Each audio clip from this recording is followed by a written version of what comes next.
In campo Velo e Città di Malo per la seconda semifinale di Coppa Endas di Vicenza. Stefano Testoni a raccontarvi con le immagini di Futsal Veneto per dare i ceffoni al Serbia United, che è costretto a salutare la Zuccolo. Lo scambio con Gianmartini, fermato senza fallo da Ninic, che si era anche fermato il tiro nello scambio con il numero 8 Zuccollo. Bella la giocata con la parata di Petrovic, anche posizione il 6-7 con Majstorovic che finta un tiro, va sul fondo per Ninic. C'è una decisione di Malo, il fischio, il tiro, lo schema per Slivic. Le sfide che contano a livello regionale. Attenzione, la porta è vuota, Lorenzato, la porta sguarnita e il vantaggio di Daniel Lorenzato. Non ha giocato bene la carta del portiere in movimento in questa circostanza, la formazione del Città di Malo, e Lorenzato quasi all'altezza della linea di centrocampo, un metro oltre, ha trovato con un sinistro chirurgico la porta sguarnita.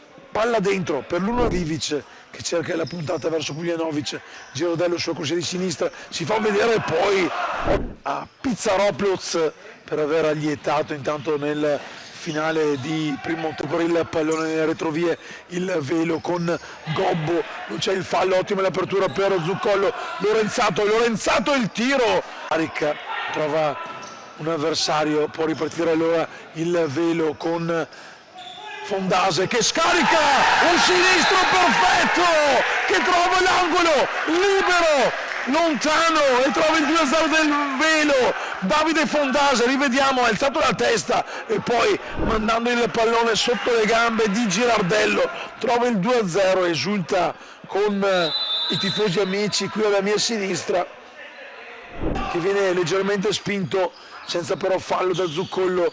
Ninic si riprende il pallone e lo scarica potente, tutto di Girardello per Nicola Petrovic. Lorenzato si prende il pallone e scarica a porta vuota, il gol del 3-0, portiere di movimento da rivedere in casa Città di Malo, doppietta per Daniel Lorenzato che qui a porta vuota e poi va a esultare sotto davanti ai suoi tifosi. Il problema è quello diretto.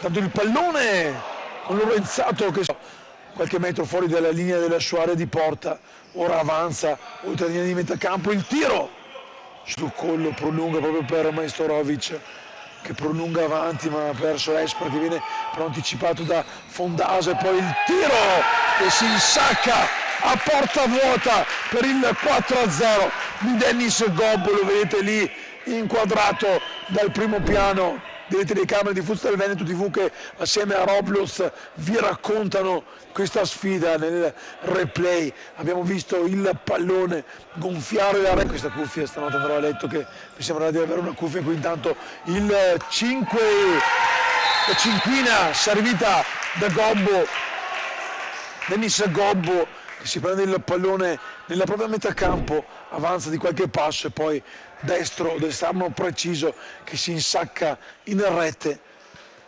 Partita spianata e Città di Malo che Pierre cercando di mettere un gol, ma attenzione perché arriva ancora il gol, il tris di Dennis Gobbo, tripletta personale per il numero 11, un pallone recuperato da Andrea Zuccollo che invita il numero 11 sulla corsia laterale di destra che va a trovare la porta vuota e lo rivediamo nel replay, un pallone che si insacca in fondo. Tra qualche minuto anche noi, qui intanto Velo con Castignero che va a trovare anche la gioia del gol personale. Enrico Castignero segna il 7-0, un contropiede, rientra intanto in campo Petrovic tra i pali, ormai partita segnata. Majstorovic chiamati dai due tecnici, tanto palla col contropiede, palla si fa vedere anche capitale Lezza, il palo e poi sulla respinta proprio del palo del tiro precedente Fabio Menara porta sull'8 volante, fa salire sull'8 volante il Velo. 8-0, rivediamo il replay, tutto solo Menara, scarica un destro che si infrange sul palo, poi però sulla ribattuta Menara mette dentro la porta vuota.